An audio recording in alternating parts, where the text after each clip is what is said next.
Hey, welcome everyone to the Lakota Wisdom Series. How is everyone today? Good. Good. I'm great. Today's episode is epigenetics and generational trauma. And this can be a really heavy, dense topic. And it's also very near and dear to my heart. I've learned a lot of things in my life through exploring my own healing journey through trauma.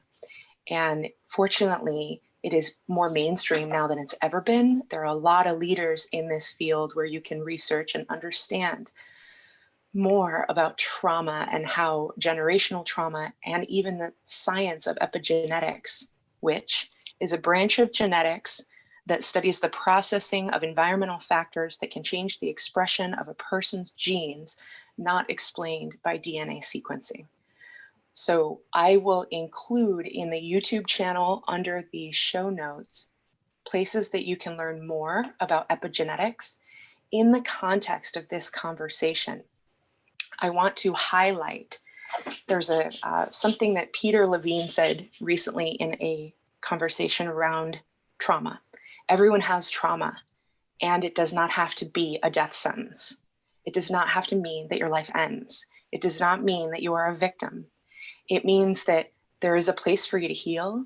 And when you can heal that, you can stand as a leader, you can stand as a warrior for love, you can stand for other people's greatness and other people's possibility. I have learned some of my biggest lessons by watching people in traditionally oppressed and marginalized communities rise above their traumas as a collective. Rise above those things through perseverance, through grit, through love, through compassion and generosity. One of those people is here with me today, and I never thought I'd be in these conversations, which is Joseph Marshall. Joseph Marshall III was born and raised on the Rosebud Sioux Reservation. He holds a PhD from the Reservation University, which he helped establish. He's a storyteller, a historian, and an award-winning author of 23 books, Joseph? Close enough. Somewhere around there. Many books, including The Lakota Way and The Journey of Crazy Horse, who he's considered an expert in. His first language is Lakota. He handcrafts primitive Lakota bows and arrows, which are behind him, and we will discuss on our show next week, the sacred art of Lakota bow making. I've asked him to share his wisdom with us because I think we can learn from people that have generations of trauma that they've worked through and are able to overcome and able to stand in their beautiful beingness. As an ontological coach, one of the most important things to me is who we're being and how we're showing up and what we're standing for people. And excuse me if I'm a little nervous because I'm really excited and trying to not jump off the screen. So in order to ground some of that energy, first of all, welcome everyone for being here. Thank you. Thank you for being here.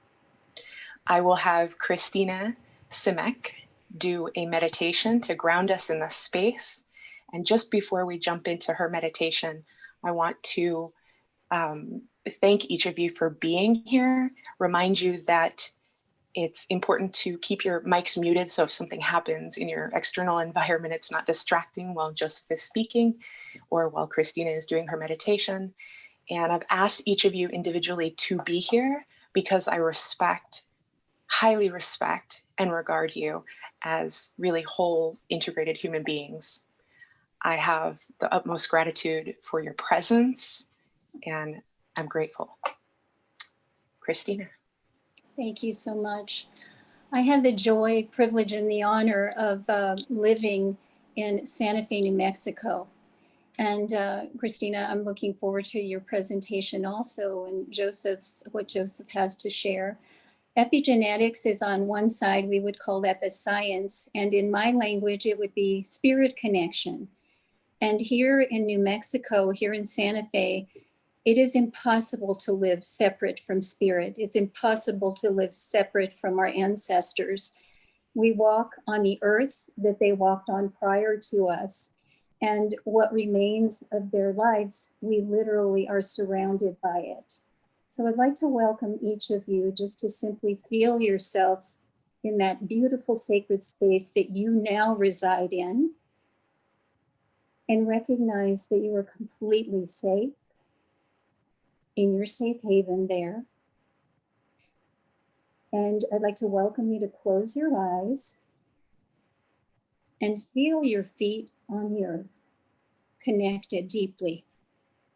And it doesn't matter if you're in a building, that building is supported by the earth of where you live. Now I'd like you to recognize that you're being supported by the chair beneath you.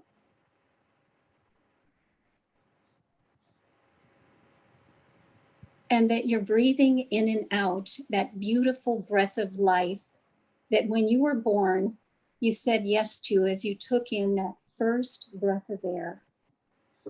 And if, like where I'm from, there's been a little bit of moisture present, you may be even able to feel that moisture in the air that you're taking in, and the gratitude for this breath of life.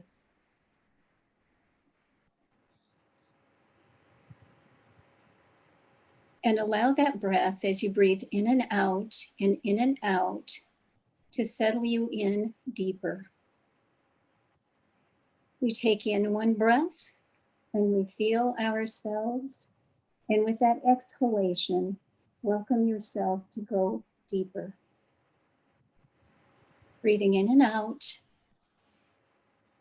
and in and out. Breathing in, yes. And breathing out, go deeper. And repeat this cycle a few times on your own.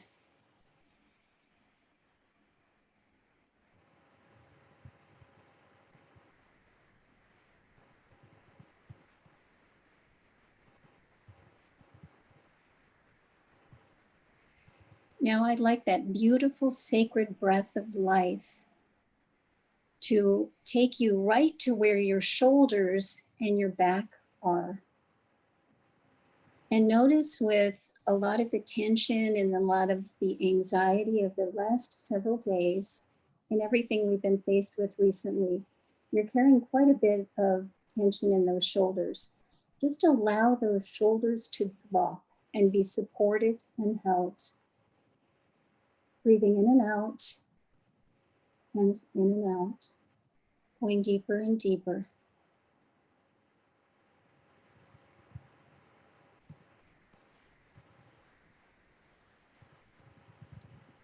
Now I'd like you to again bring your attention to your shoulders and your back and recognize what it feels like just to be yourself, just here on your own,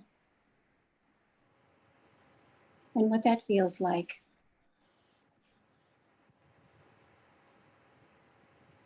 And now I'd like you to bring your attention back to those shoulders and be very attentive to your right side, your right shoulder. And what I'd like you to call in is I'd like you to call the spirit presence of your father in. Whether or not you knew your father, whether or not you had a good relationship with him, call his presence, call his spirit in, and place him right behind your right shoulder. Breathing in and out, and feel that spirit presence there. Now I'd like you to call your attention to your left shoulder, and I'd like you to call in the presence of your mother. Again, whether or not you had a good relationship with her, even if you didn't know her, I'd like you to call in that spirit presence and allow that spirit presence to be behind you on the left. Breathing in and out, and in and out. And now let's go back to the right side, and I'd like you to call in your grandparents from your father's side and have that spirit presence line up behind your right shoulder, behind your father. Whether or not you knew them, very likely you didn't, line them up back there anyway. And now calling your attention to your left side, I'd like you to do the same of your mother's parents, your grandparents. Line them up behind your mom. Even if you didn't have a good relationship with them, it doesn't matter. Call in their spirit presence behind you. Breathing in and out, and in and out.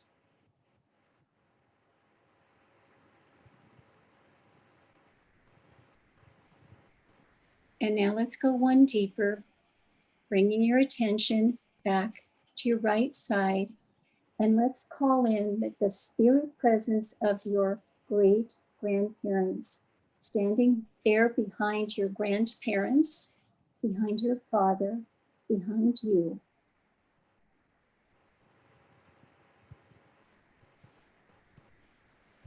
And now back to your left side, I'd like you to call in the spirit presence of your great grandparents and have them stand behind your grandparents, behind your mom, and breathe that in. Breathing in and out, and in and out. Now you should have quite a crowd standing behind you. And I'd like you to recognize that none of us could be here without that ancestral presence that stands behind us. Breathe that in and recognize what it feels like to be supported in this way. Whether those relationships were good or bad, they are the reason that we now can sit here, breathing in and out, feeling that spiritual presence behind us. Take that in. Breathing in and out, and in and out.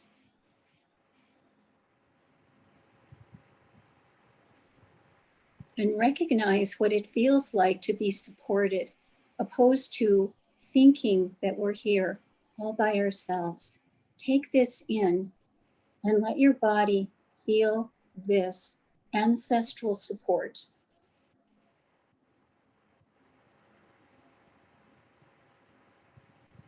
Now recognizing that those ancestors are there to support you at any given point with simply a request to help support us in recognizing we never stand alone. Breathing in and out, and in and out.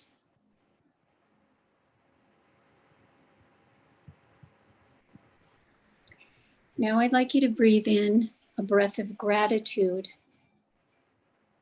and send that back out to the earth. Gratitude for the opportunity to be alive, and gratitude for all of those that came before us. Thank them. Thank them for this presence that they made known to you on this day, and send them back off to where they've come from, and know that they'll be present to you with just a request. I'd like you to feel your feet on the earth, feel your bottom in the chair, and feel that sacred breath as you breathe in and out, and in and out. Bring your awareness to your toes and your fingers, and perhaps wiggle them around a little bit.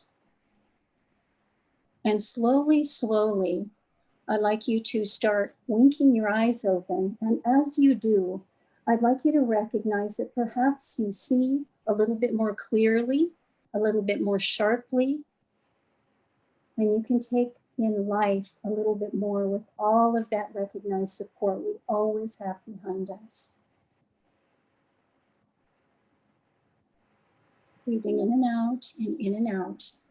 Come fully aware to this presence here, and these beautiful faces before you, and this wonderful spirit information that's going to come through Joseph on this very special day.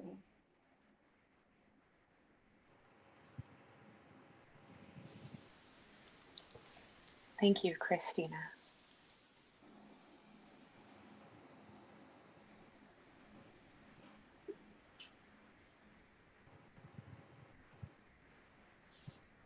Feel pretty grounded in this space. How are you guys doing? Good. So just briefly, I'm going to have Kristina, Adam, in this order, Kristina, Adam, and Katie. Just 30 seconds about where you are, who you are, in a sentence. I know there's so much that could be said, and why you said yes to this, and maybe how you know me. Kristina? My name is Christina Simek, and I'm native New Mexican, and I support individuals through end of life or through any big life transitions. I also do ceremony and ritual. That's me. Thank you, Kristina. Hello, I'm Adam Quiney. I am a coach, and at my best, who I am is connection, passion, presence, brilliance, and wit. I said yes because you asked me, Kristina. And I know Kristina.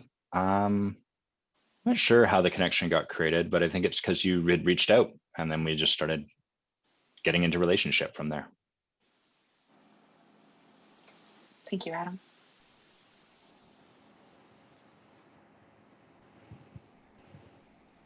Katie? Hi, my name's Katie. I met Kristina at the Center for Spiritual Living. I said yes, also because you asked, but I particularly wanted this talk because epigenetics has been a fascinating topic for me. I've delved a little bit into Bruce Lipton, a little bit into the spiritual ancestral element, but I am really excited to absorb all the wisdom and knowledge that's about to be spoken. So thank you for inviting me, Kristina. Oh, and I'm a mom and an artist and a human, and an earthling.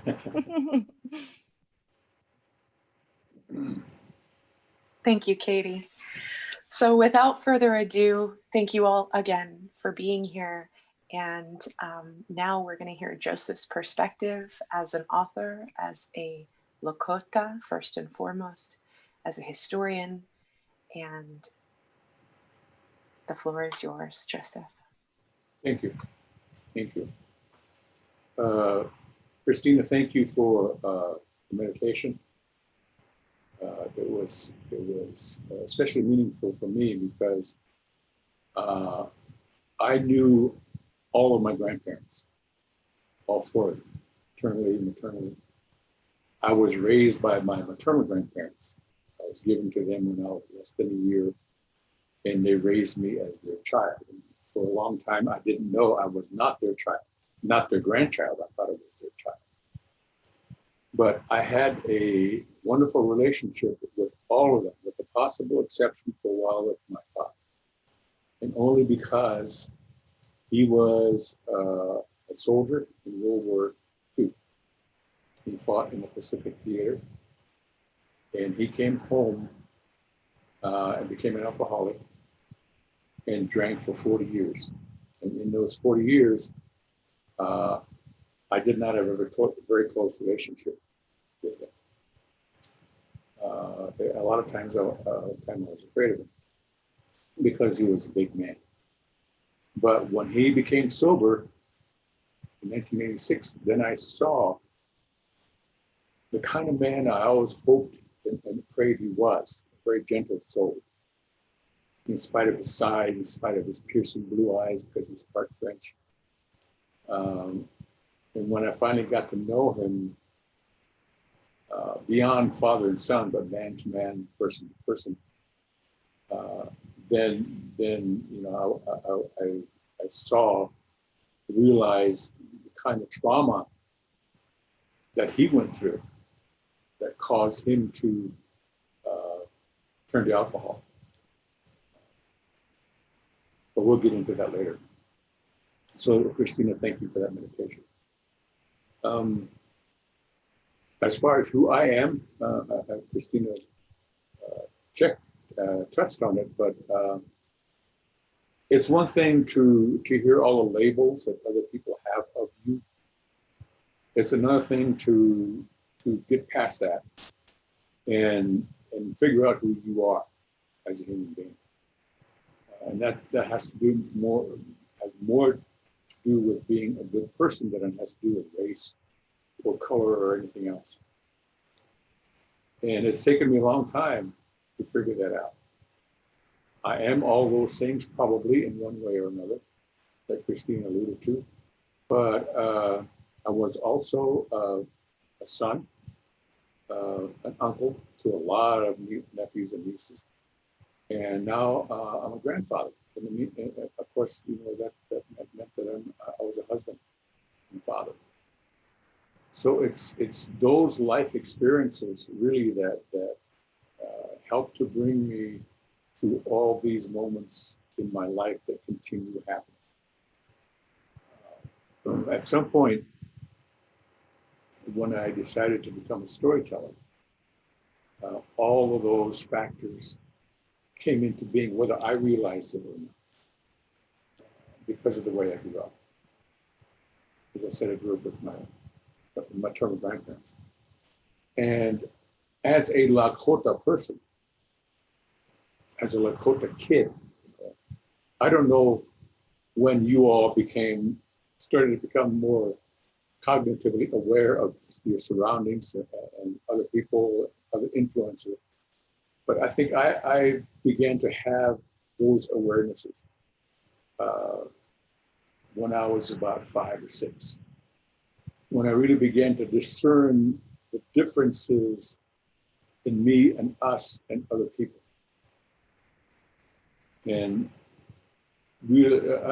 I lived for several years in a log house with my maternal grandparents that was built primarily solely by my maternal grandfather. And it was an idyllic 3 or 4 years. It was a single room log house. It was probably about 20 by 30. And we didn't have electricity. It was heated with a wood stove. And we did our cooking on a very large iron square cook stove all the time. In the summertime, when the weather was nice, we did our cooking outside over the fire. We had to haul our water from a spring about 70 yards away. The spring was down in a little gully. So we had to take our buckets down into a well that my grandfather had dug, where the natural spring seeped into that big round well. And we dipped our buckets and carried the water up to a barrel sitting in a wagon, and we poured the water in and went back down to the spring, got some more water, and carried it back up. So you can imagine it took a long time.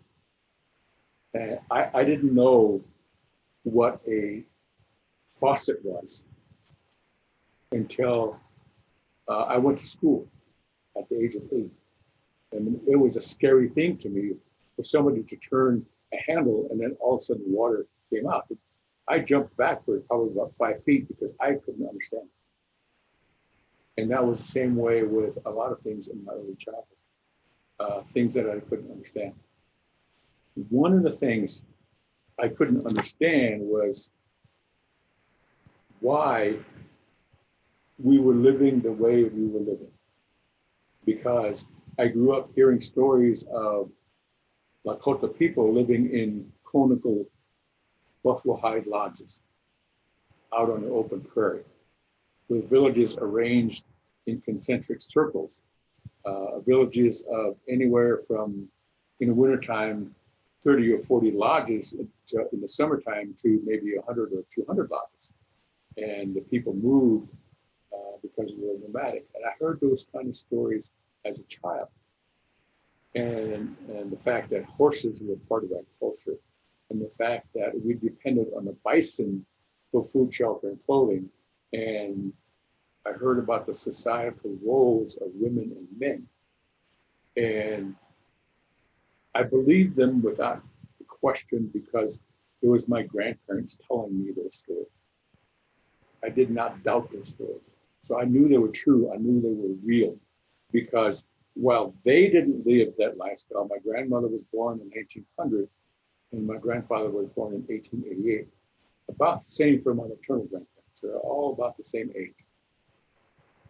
So while they themselves didn't live that nomadic lifestyle that they would like to talk about and describe, their parents did. So that was my direct connection to that lifestyle. And the more I heard the stories, the more I wondered, well, why the heck aren't we living that way now? What happened so that we're living here in this square house like white people do? And why are we using things that white people use? Why do we go places? And sometimes we walked, but sometimes we rode in a wagon pulled by horses. And my grandfather plowed every spring, and we planted a garden every spring, and we harvested every spring. And the older I got, I realized that's what white people do. Why are we as Lakota people doing what white people do? And then as I began to learn more about the negative aspects of the relationship that we had with Europeans and Euro-Americans, then I began to slowly understand why things the way they were as a child growing up in the northern part of the Rosebud Reservation on the Northern Plains in the 1950s and 60s, because white people were in control. Now, to me, the question is, well, why are they in control? Who gave them the right to be in control of our lives? Why can a white person say to me, you're not a very good person because you're native, and I couldn't say anything or do anything to refute or repudiate that kind of attitude and those kind of remarks? Why was it this way? And the reason I'm telling you this is because that was, for me, the foundation of the trauma that I learned from the stories that my grandparents, both sides, were telling me about how things changed for us and mainly for our ancestors. So in reading articles about generational trauma, there are two ways in which you pass it on and share it. One is downward, vertically, or you pass it on to your children and grandchildren, like my grandparents were doing to me. They were not intending to pass on the trauma. They were just passing on the reality of our history and what had transpired. It could easily have been another kind of circumstance for us, but it wasn't, unfortunately. It was forced change. And we were forced to give up, my ancestors were forced to give up a way of life and adapt themselves to another that they could not fully understand or even like. So that was the basis for the trauma. When I became old enough to understand the nuances of human interaction and why and how one group of people were imposing their will on another group of people, I realized I was part of that group that had no choice but to deal with the forced change. And white people were the ones who were making that change happen. So that's when the trauma, I think, began to seep into me vertically from my grandparents, telling me their stories. As I said, they didn't intend to pass on the trauma. They were just passing on the reality. They were just passing on the truth. Very rarely, from either set of grandparents. And my paternal grandfather was half French, so he was half white. He had bright blue eyes, but he spoke Lakota. He was a Lakota through and through, with French ancestry. And there was some French blood in my paternal grandmother's family tree as well. But neither set of grandparents ever said angrily or pointedly that white people are bad. They never said that.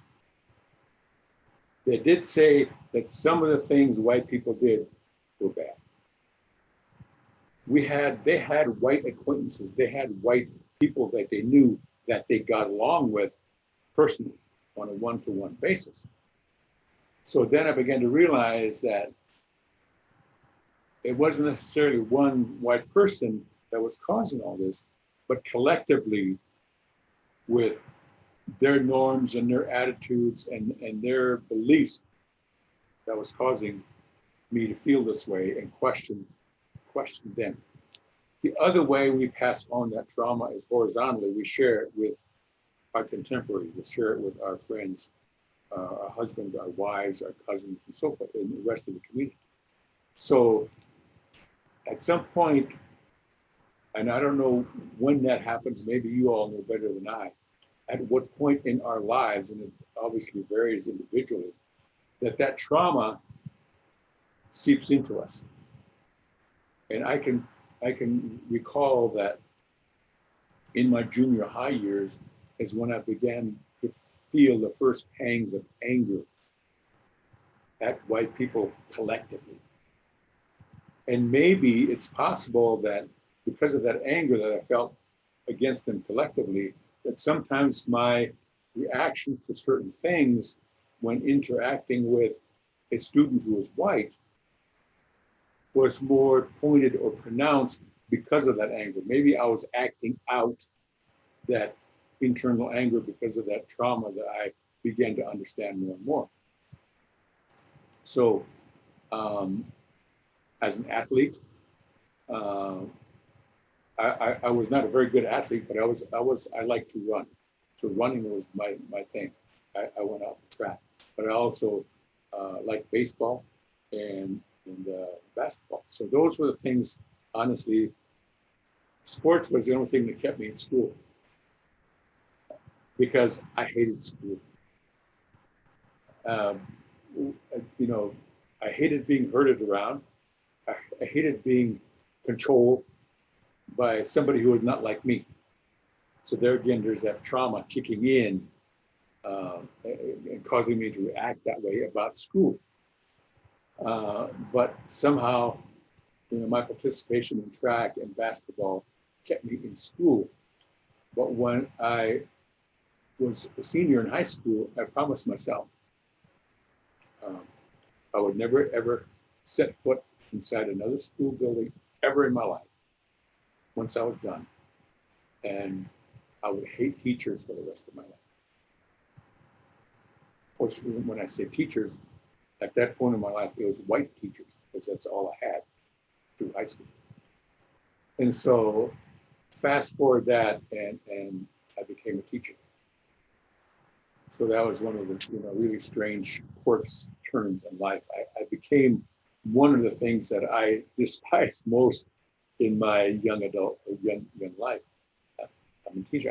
I wasn't a teacher very long, but I was a teacher nonetheless.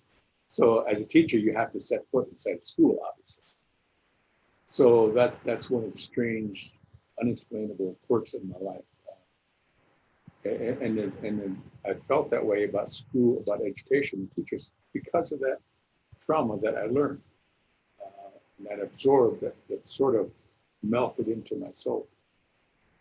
But while my grandparents on either side were telling me the reality of our heritage and our situation,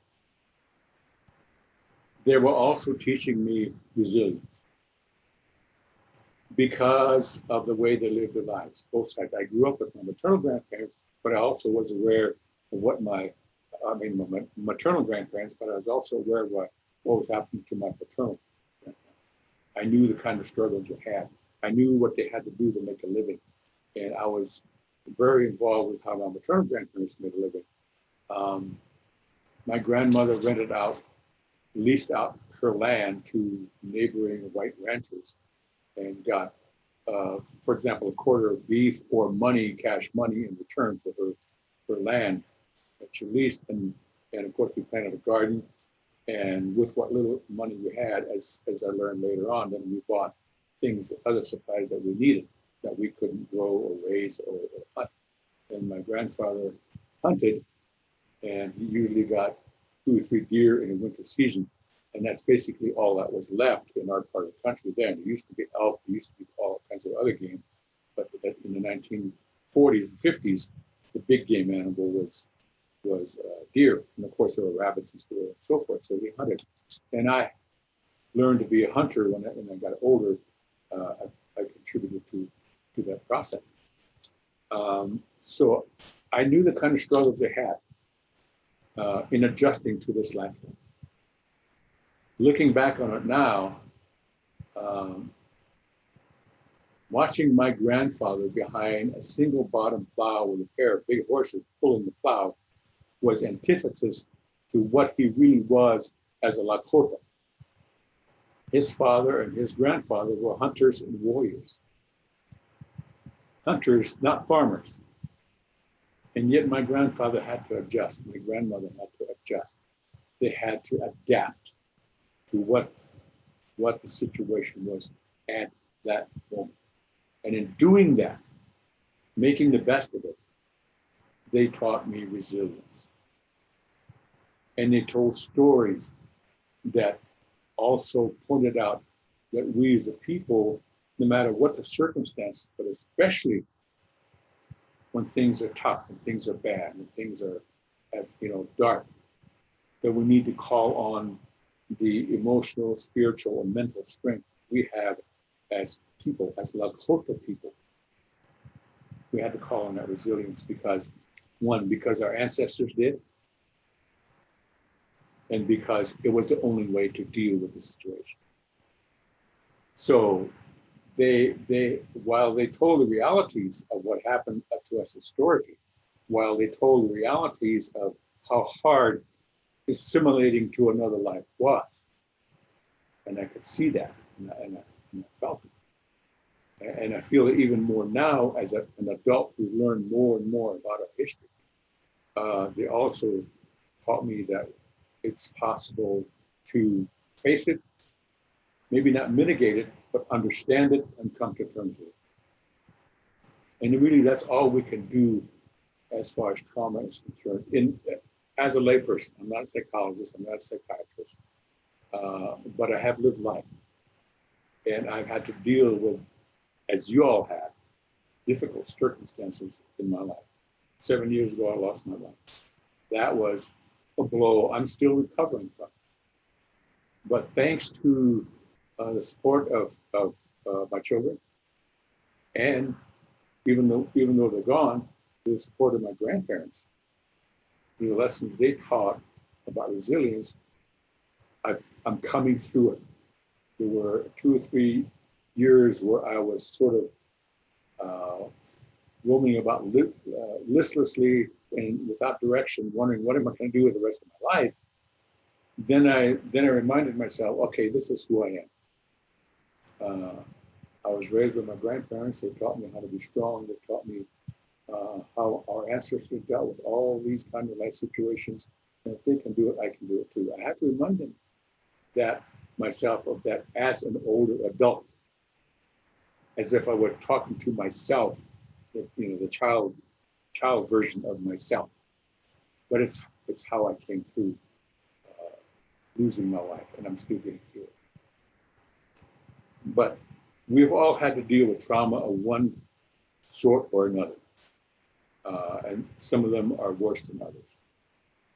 And some of them are not as bad, but trauma is trauma. And it can affect us. It can leave scars on our souls. It can damage our spirits if we allow it. We can't overcome it to the point where it'll go away. It will never go away. There's a line from a book that I read. The title of the book was "We Were Soldiers Once and Young." It was written by 2 people. It was co-authored by a man who eventually became a major general in the Army. And he led his regiment in one of the first major battles between American soldiers and North Vietnamese troops in 1965, in the Ai Chang Valley. And later on, when he wrote his memories, he and his co-writer came up with a phrase that I think speaks to all of us. And they said, those of us who have known war will always see war. In other words, whatever tough things that have happened to us in our lives, it will always be there. And we can dredge them up, and if we dredge them up, it's usually in a negative context. We're looking back at those things to some extent in fear. If we bring them up in a different way and to look at them and look at the lessons and remember the lessons we learned as we came through that trauma, then it's a strength. If we dredge them up out of fear, then it's a weakness. If we look back at them and examine them and remember the lessons we've learned from them and how they benefited us and made us stronger, then it's positive, it's a strength. That's what I've learned. And maybe you've learned other different lessons, or but that's what I've learned as a human being. And when you look back on it, that's as a Lakota person and as an indigenous person, and with all the other indigenous people that are still alive today, we have endured generational trauma, and it's still with us. And I've tried to pass on the same stories to my children. I live with my son, so we talk about history a lot. We talk about ancestry. We talk about our heritage a lot. And so, the downside of that is that my son is also learning the hard realities of our history, and he's absorbing and has been absorbing some of that generational trauma as well.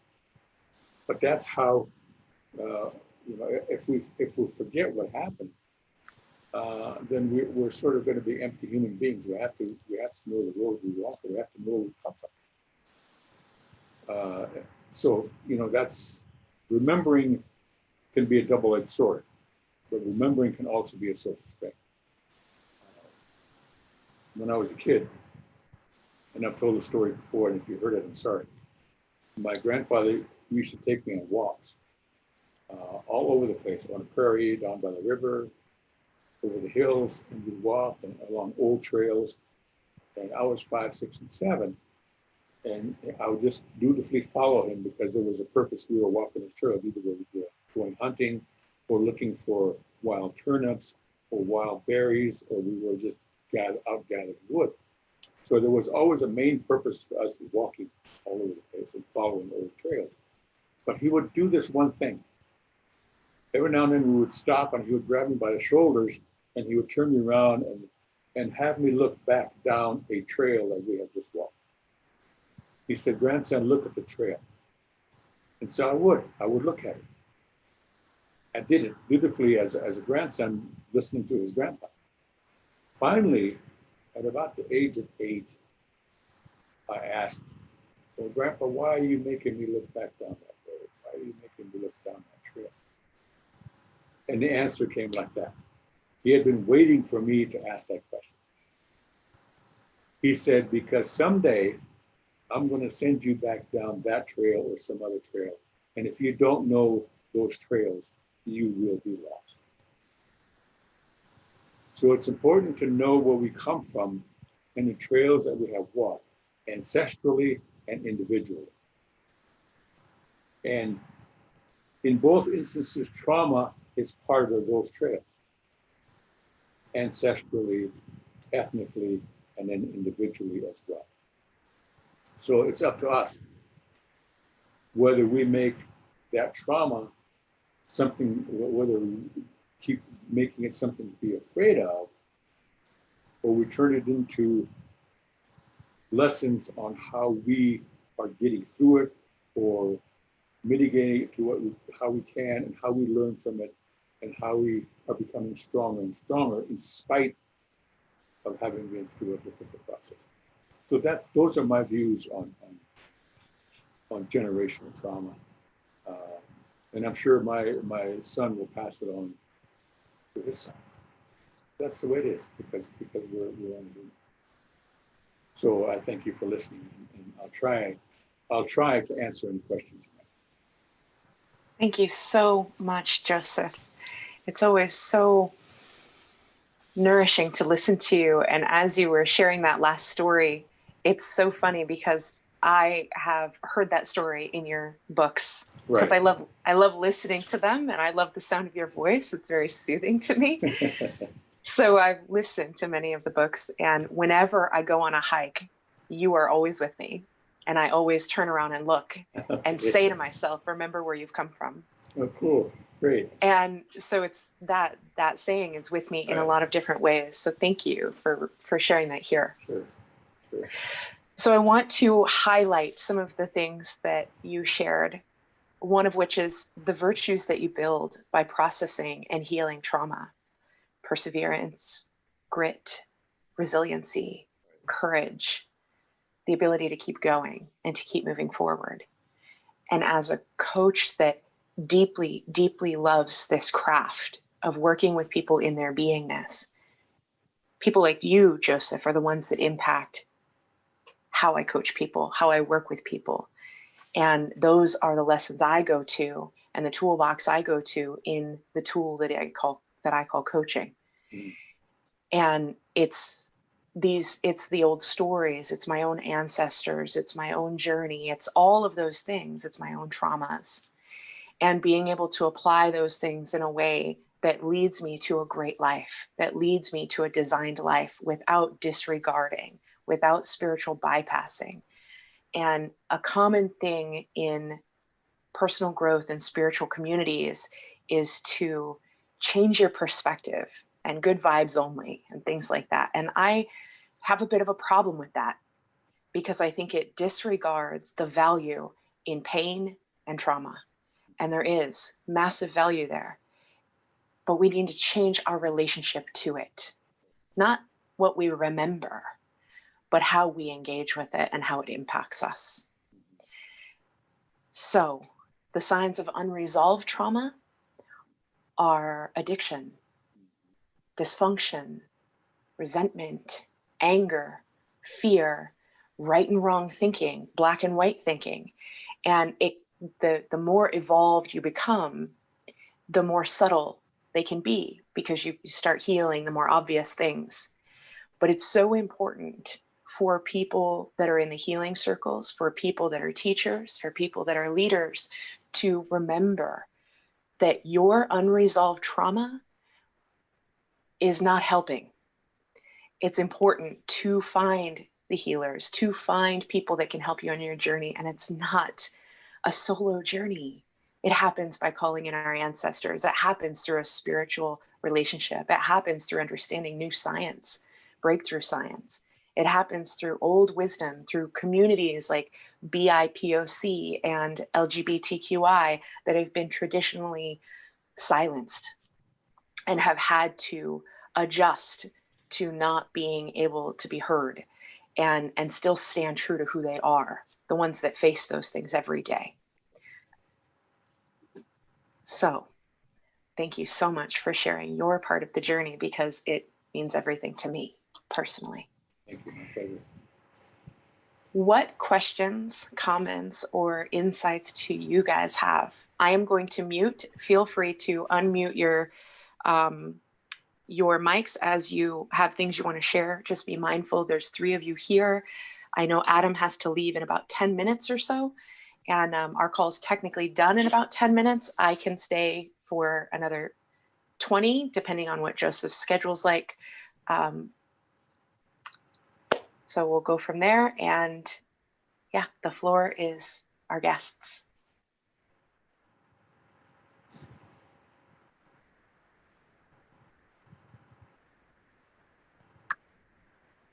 Joseph, I really appreciate, in particular, your storytelling. My life mirrored your life in so many different ways. When I went through the educational experience, I felt so compressed and so restricted. And when I walked out of those doors after high school, I never wanted to turn back. And I believe what was happening was I could feel the fallacies that we were being taught within. And it was very, very difficult. And we were speaking a little bit prior to this about where we live and what it can feel like in small spaces opposed to large spaces. And what I recognized is how necessary it is to have spaciousness and the opportunity to form our own thoughts and ideas, and how powerful it is to have these stories be passed on about our ancestors, our grandparents' resilience and their malleability, and hearing the challenges that they had, observing the challenges that they had, and perhaps getting the grace of watching them transcend those challenges. Right. It's for me, there is no greater teacher, and that is part of the transformation. But it feels so important to have these stories be passed on through simple things like going on walks out in nature, or if we have the opportunity to spend with our children and grandchildren, to be passing these stories on, because it's such a different way to learn. There's no judgment involved, it's just story. And it seems to be taken in a different way. I agree totally. I totally agree. You know, it's a matter of, you know, understanding where we come from. There's a question I like to ask in certain situations, and you don't have to answer. I just want to tell you about the question. I always ask, how old is the future? How old is the present moment? It's fleeting, it's here and gone. Yeah. How old is the past? Of those three, which is there more of? The past. Mm-hmm. Some people don't like the idea of living in the past. Nobody lives in the past, but we need to remember it, because we need to remember where we've come from and why we are who we are in so many ways, whether it's DNA, biologically, or environmentally. There's a reason we are the way we are. And unless we know that, we're never going to understand ourselves as a human being.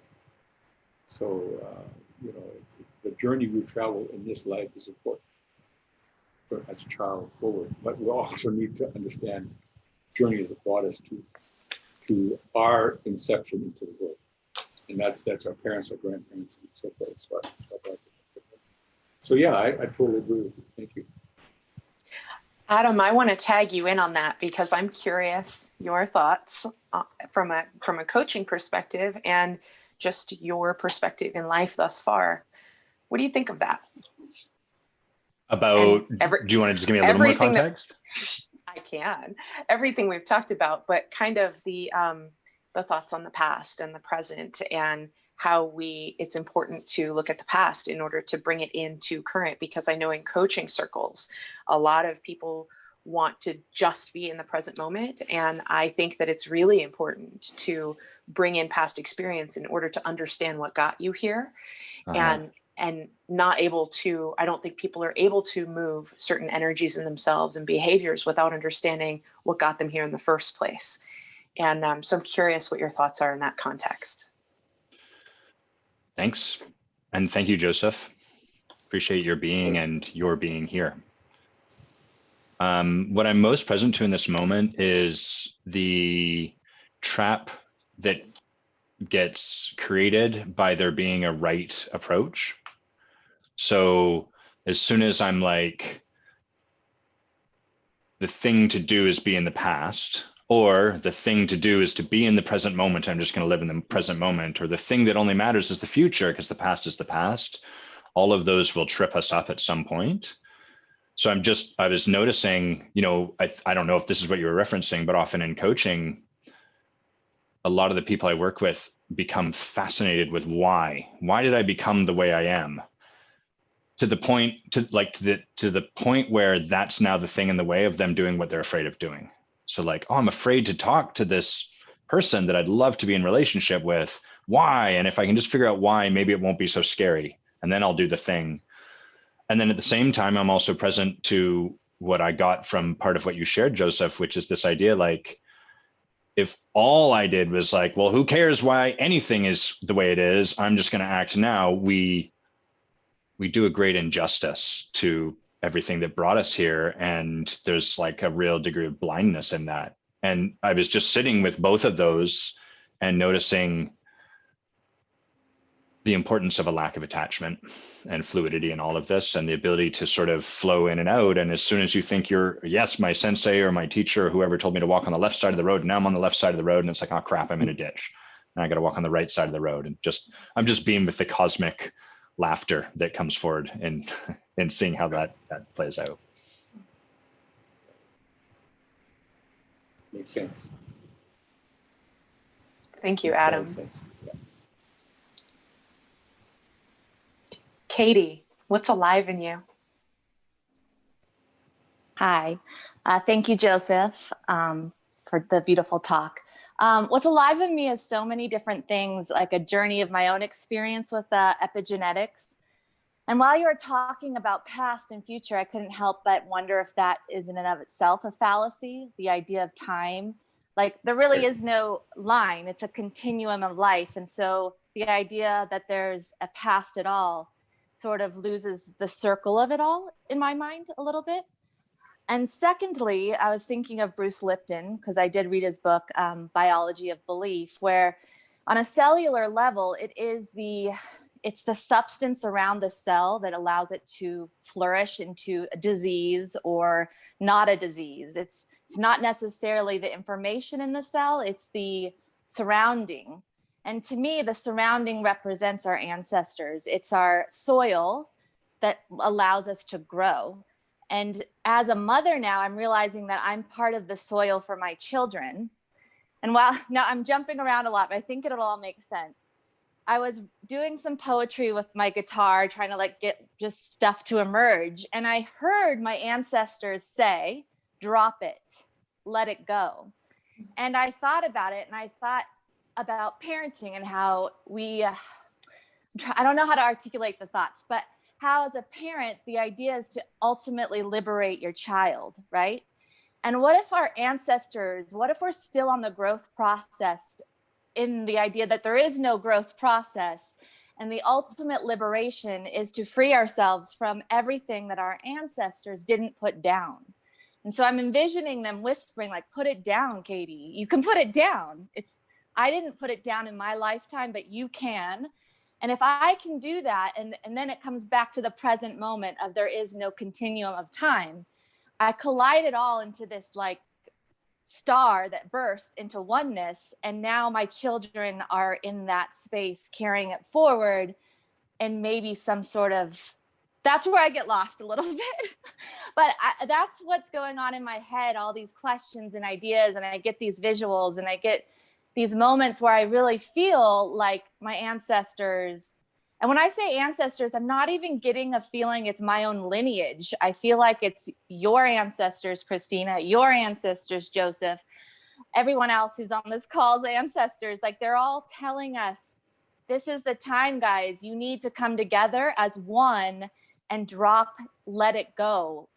Not to say don't notice it, but let it go. And that might be back to what you were saying, Christina, is how we look at trauma rather than it through fear. It can be this really amazing learning tool that might like be the solution to our healing as a planet.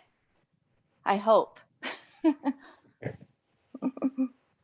That's why I love all the people that are on this call, because the perspectives are so different, and they're all right, and they're all different, and they come from different avenues and different looks of this one topic. And epigenetics itself is a fascinating, fairly newer science of the last 10 years that studies whether or not our genes turn on and off based on the environment.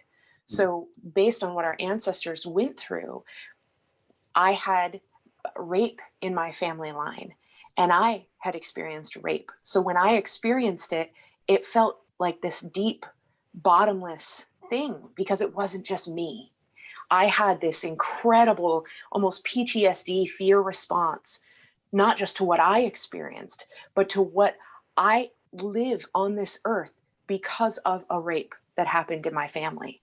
I am the product of that event, and that lives in my very cells. So I personally have experienced that, where I feel this depth of something that happened that isn't just my personal experience. And there is science that backs that up, that they're starting to understand. And when we look at things playing out like Black Lives Matter, these communities have generations of trauma, culturally, personally, ancestrally, generationally, that impacts how they behave and what they do, what we do. And so I have received so much wisdom and knowledge from indigenous culture because they talk about it in a way that's like, okay, so this happened and it's not what defines us. That's the message I get from it. And there's also Adam's perspective that he shared, and Kristina's perspective, and Katie, your perspective with what you give, the baton you give to your children and what you pass down, and how you choose to engage with your environment now through a lens of oneness. And all of us have our own variations and our own perspectives, and they're all pieces of a much larger whole. So I know Adam has to run in just a minute. Is there anything you would like to say before you head out, Adam? Simply thank you. Thank you for being with us. Great. Bye, everyone. Appreciate each of you. Thank you. Bye. All right, so we're about to wrap up. Katie, Kristina, or Joseph, do any of you have closing thoughts? Actually, Katie and Kristina at first, and then I'll ask you, Joseph. Do either of you two have closing thoughts? I don't have any closing thoughts other than thank you for your time and your energy and your spirit. And I am going to go forward today a little more planted in the earth. And I appreciate you all. Love you. Thank you. Thank you.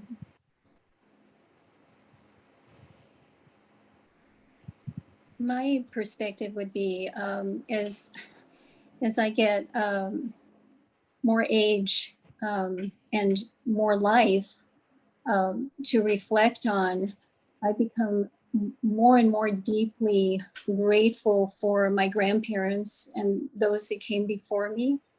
To be able to take a look at their lives through a different lens and be an incredible awareness that they had very challenging times and they did what they could within the context of the time and the social beliefs, and they made us possible. And it is a constant reminder that, yes, I can do this, and I'm responsible for the choices that I make, and being responsible for the choices that I make, and perhaps being aware that I offer that gift to my children. And the reason I know that is that was a gift that was offered to me. Cool. That's very cool. Thank you, Kristina. Joseph, what is closing thoughts? And if there is one thing that someone takes out of our call today, what would you like it to be?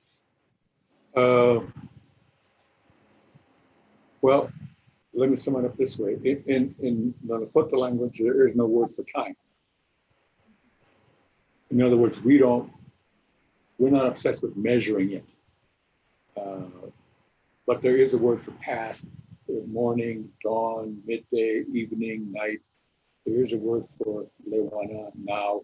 There is a word for kokata, the future. The past has to be acknowledged because it can help us live in the present moment, and it can help enrich the future. So all those things are important. There's a small ritual that many of us traditional Lakota do quite often. Sometimes when we, especially like the evening meal, now that that's part of our culture, the evening meal, the dinner or the supper, sometimes we will put out food, little bits of food, a little bit from every kind of food we're having at that meal. And if it's coffee or water or tea, then a little bit of that. And we call it a spirit plate because we offer it to our ancestors as a sign of our acknowledgement that they existed and in thankfulness that they did exist. And it's one thing that we do to acknowledge them in the past. And the one thing that I do is, because both my grandparents loved coffee, I put a small little cup of coffee every night, just to thank them all for being who they are.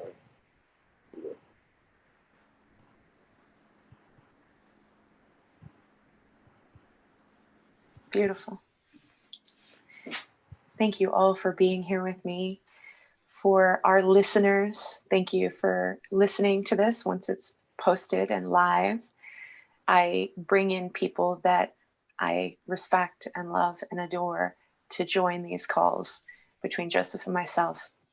If you want to see more, you can see the rest on the YouTube channel when they're available. Our next one will be The Sacred Art of Lakota Bow Making. The last one was 2 Different American Lives. Every time we have kind of a different version of the same conversation extended. Right. And it's beautiful to experience. It's beautiful to be here. And I'm so grateful that I was able to have this nourishing conversation with all of you. It feeds my life. Thank you. Thank you again, Joseph. Right. My pleasure. Bye, you guys. Have a great rest of your day.